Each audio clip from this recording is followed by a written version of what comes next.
Hey everyone, Jennifer Lee Chan here from NBC Sports Bay Area. Day 8 in training camp has been done. It is closed. It is in the books. Day 9, it will be on Saturday. Again, 3 days on, 1 day off. So there are these blocks. And today was arguably the longest practice the 49ers had.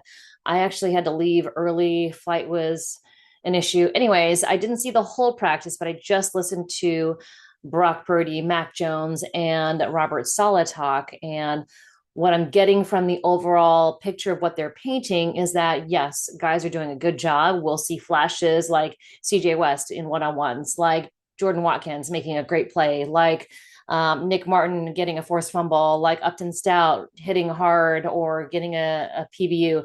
But temper your expectations. That's what the whole message was. And I don't think they spoke to each other before they all spoke to the media, but basically with all the rookies, I think it's really, and Kyle Shanahan was kind of like that yesterday too. Temper your expectations. This is just a few days in pads. We'll really see who is who when Denver comes to town next week, and that'll be Thursday, and that is a joint practice. It's just, for all the young guys, it is an acclimation process. And for Kyle Shanahan's offense, Jordan Watkins, yes, he's good. Isaiah Nair, yes, he's good as well. But there's not just catching the ball. Brock Purdy talked about Ricky Pearsall and how, he had a tough first year, not just because of he was shot, but he missed time during OTAs with a hamstring injury, kind of got up to speed. It took him a while to get acclimated to all of the things he has to know when he's on the field. And that's what's going on with these young receivers, these young players on both sides of the ball. Now, interestingly, Ricky has gone through all wide receivers. So like, I'm always open. I'm always open. But Brock Purdy really explained it nicely. He's like, yeah, you might be open, but you weren't open in the time that I needed you to be open. I needed to get the ball out faster. You weren't open when I had to get rid of the ball. So I had to go somewhere else with it. So there's a lot of timing involved in Kyle Shanahan's offense. And if the guys aren't at the right place at the right time, they're not going to get the ball. So with Ricky Pearsall, it's getting to be more comfortable. It's getting to be more, I guess, second nature. And so he's going to get better and he's going to become a bigger player. He had quite a few reps in practice because Jauan Jennings was not there. Jordan Watkins missed a day. We don't know why yet. Brandon Aiyuk is out. Jacob Cowing is out. So Ricky Pearsall got a lot of reps. I'm not sure whether he'll rest or not tomorrow, which is Saturday. He's been on off, so he may take a day off for rest on Saturday. Other attendance notes, pretty much the same.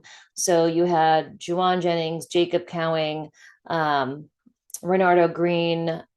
Those guys were still out, but the new ones were Jordan Watkins out. We don't know why. And Jair Brown was out for a rest day. I think just because he went through an ankle procedure over the off season. So he's going to, they're going to take it easy on him. But everybody else, all the vets that took yesterday off, Kyle Juszczyk, Nick Bosa, Trent Williams, Christian McCaffrey, they all returned to practice. So it's going to kind of be this, some people off, some people on throughout camp. Deommodore Lenoir is still out again, as expected, through this 3 block of practices. Really, we'll know more on Monday if he does practice, how he's doing. So hopefully he'll be back Monday.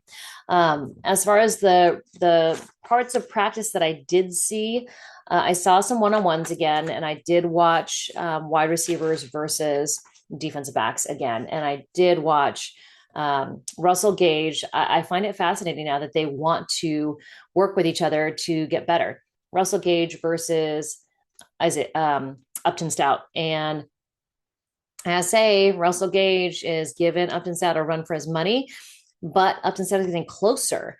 So there was a couple times where he almost got a PBU in there, but didn't quite make it. There was one that was an incomplete to Russell Gage. It wasn't necessarily a PBU, but because Upton Stout kind of jammed him off the line and got in there, it was an incomplete pass. It might not have been the best throw either, but that competition is going to be fun to watch. Now, Robert Sala, after practice, was saying that there is a competition for that nickel role, which is different than the competition for the outside cornerback roles. So it's Upton Stout and Darrell Luter who's going to be in the who's been in there kind of at that nickel position. Upton Stout's been in there with the ones, which has been pretty impressive, and then Darrell Luter has been in there as well. So it's going to be a competition on the outside. We've seen with Renardo Green and Deommodore Lenoir out. I've seen Trey Brown out there. I've seen Dallas Flowers out there. So it's been kind of a rotation out there, and we'll see how it goes. They're going to give everybody a chance to compete for these roles. One more attendance thing is that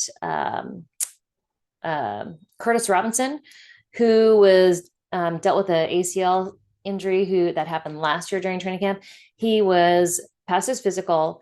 He is off the PUP list. It was in practice, active, and practicing. So good to see him out there. Outside of that, I did hear, I was not there, but I did see through multiple people's Twitter, namely Cam Inman and Nick Wagoner, that Austin Pleasants, offensive tackle, did leave practice a little early. Not sure what the injury was, but he has been, playing pretty decently. The offensive line is still kind of a rotation. It's been one, and kind of outside of Trent Williams, Jake Brendel, Dominic Pooney, and Colt McKivitz, that left guard spot is at a rotation right now, and it's been Ben Barch, it's been Nick Zakel, so they've kind of gone through the rotation there. We'll see, like the second team, we've seen a lot of different guys like Matt Hennessy on the interior. We've seen Spencer Burford on the outsides as a swing tackle, so there's a competition for that as well. They usually keep about 8 or 9, usually 9 offensive linemen, so we'll see how that pans out as well. But I do know that one thing for sure happened at practice, and that is Nick Bosa having, again, a great practice. He has been dominating. I said on 49ers Talk, my bold prediction this year is that Nick Bosa is up for Defensive Player of the Year again. He just looks the part, he looks bigger. And I think most players do look bigger when they come in for training camp because they have been running the entire season, and, they can eat more, they can rest more, which allows them to put on more muscle weight during the off season. But Nick Bosa has really honed in on getting into the backfield, and he's been doing it a lot, and he's been fun to watch. And Brock Purdy said, yeah, I mean, he's been out after him, and really because he's been back there, it does. I mean, because during the season, ones don't go against ones go against twos go against ones. So for Brock Purdy to be getting that pass rush and feeling it, he says, yep, Nick Bosa just taps on his shoulder to make sure he knows I know he's there. But it's been good work for Brock Purdy. So Mac Jones spoke after practice, and he said he's really starting to get to know the offense well. Brock Purdy said he really is adjusting well. Mac Jones said he revealed that he practiced during the offseason in Florida in full pads, going through the script of Kyle Shanahan's offense. So he is putting in the work, and I think he's catching it pretty well. So if anything does happen, if they need to have him out there for any particular reason, he'll be fine. As far as one-on-ones for offensive defensive line, I did go there after I watched wide receivers versus defensive backs. And I saw CJ West win a couple reps. I saw Sam Ekwonu win a couple reps. And let's see who else I have. Jalen Allen won a couple reps.